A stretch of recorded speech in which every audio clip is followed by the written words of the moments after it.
Lugupeetud president, austatud siinviibijad ja Eesti rahvas. Tänane rahvusvaheline olukord on turbulentne. Umbes sama keeruline oli olukord ka 81 aastat tagasi. 1939. aasta 23. augustil sõlmiti ootamatult pakt, mis pööras toonase maailma tagurpidi. Terve kevade oli Nõukogude Liit pidanud läbirääkimisi mõjusfääride üle Prantsusmaa ja Suurbritanniaga. Ootamatult jõudis Stalin kokkuleppele aga hoopis Euroopa teise totalitaarrežiimiga, Hitleri Saksamaaga. Sõlmiti Molotov-Ribbentropi pakt, MRP. Tegemist oli küll mitte kallaletungi lepinguga, kuid ta sisaldas ka salajast osa, millega kaks diktaatorid panid paika mõjusfäärid ning kavatsesid maa pealt pühkida Poola kui riigi, osa Rumeeniast ja Baltimaad, mille hulka loeti ka Soome. Natsionaalsotsialism ja kommunism konsolideerusid, et viia küüniliselt ellu oma maailma vallutuslikke plaane. Seda maadejagamislepingut võib pidada teise maailmasõja stardipauguks. Kõnealune sobing viis aga Stalini üllatuslikult maailmaareeni tippu.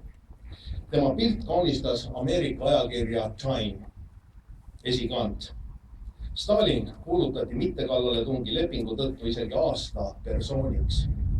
Aasta varem oli selleks olnud Hitler. Nii lühinägelik oli tollane arusaam. Molotov-Ribbentropi pakt muutis ajalugu ja sadade miljonite inimeste saatust. Peale Poola purustamist käsikäes septembris 1939 oli kahel totalitaarrežiimil juba ühine piir.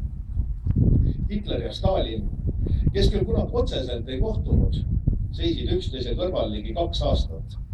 Saksamaa ja Nõukogude Liit tegid tihedat koostööd poliitiliselt, diplomaatiliselt, majanduslikult ja kaubandusvaldkonnas. Tugevad sidemed olid ka eriteenistuste, NKVD ja Gestapo vahel. Stalin reitis ja andis üle suure hulga saksa kommuniste, kes olid pärast natside võimuhaaramist Venemaal varjupaika leidnud. Osa neist viidi Nõukogude koonduslaagritest, Gulagist, otseteed Saksa koonduslaagritesse. Eestile tähendas MRP meie riigi kadumist maailmakaardilt, baaside lepingu pealesurumist, 25 000 punasõduri sissemarssi ja hääletut alistamist. 40. aasta juunis viidi Vene täkkide toel läbi kommunistlik riigipööre ja lavastati Eesti astumine NSV Liidu koosseisu. Järgnes esimene punane aasta, täis arreteerimisi, küüditamisi ja mahalaskmisi. Kuid diktaatorite sõprus oli vaid näiline. Hitler ennetas Stalini kallaletungi plaane ja algas sõda, mis lõppes meie jaoks taas Nõukogude okupatsiooniga. Lääs oli meid maha müünud. Pool Euroopat ei raudse eesriide taha. Kannatasid terved rahvad, mehed, naised, vanurid ja lapsed. Mitte kellelegi ei halastatud. Kui meie vabaduse ja teiste halastatud rahvaste vabaduse ja iseseisvusiha ning rahvuslikke aateid ei suudetud maha suruda. Me taas iseseisvusime 91. aastal ja kommunistlik kurjuse impeerium harises.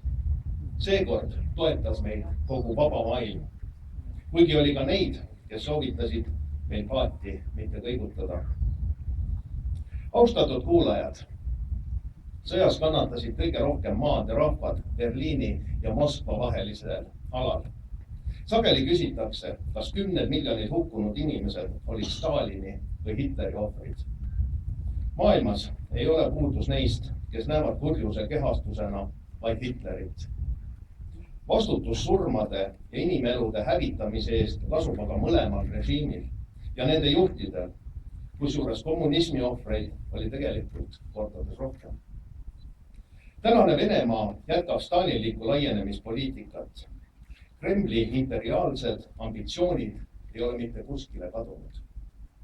Nii meie kui maailma üldsus on hukka mõistnud Venemaa agressioonid Gruusias ja Ukrainas, Lõuna-Osseetia Abhaasia hõivamise ning Krimmi okupeerimise ja annekteerimise.